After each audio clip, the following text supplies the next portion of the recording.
कराची में सिंध बार के सेक्रेटरी इरफान महर को टारगेट करके बेदर्दी से कत्ल करने के खिलाफ मलिर कोर्ट की तालाबंदी के बाद मलिर बार के रहनुमाओं जनरल सेक्रेटरी रियाज भट्टी, रजाक सोलंकी, सगीर अहमद, अयाज चांडियो, नासिर रिंद व दीगर की क़यादत में सैकड़ों वकला ने कोर्ट रूम से नेशनल हाईवे तक एहतजाजी रैली निकालकर धरना दिया और कातिलों की फौरी गिरफ्तारी का मुतालबा किया। एहतजाजी मुजाहरे के बायस ट्रैफिक दोनों अतराफ से जाम हो गई और गाड़ियों की लंबी कतारें लग गई। इस मौके पर वकला का कहना था कि सिंध बार के वकील इरफान महर को टारगेट किलिंग करके बेदर्दी से कत्ल कर दिया गया है।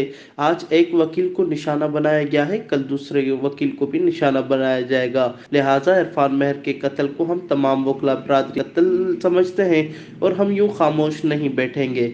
उनका कहना था कि इरफान महर पर हमले को पूरे सिंध बार पर हमला समझते हैं। हम अफसोस से कहते हैं कि इस वक्त कातिलों को गिरफ्तार करने में पुलिस नाकाम रही है।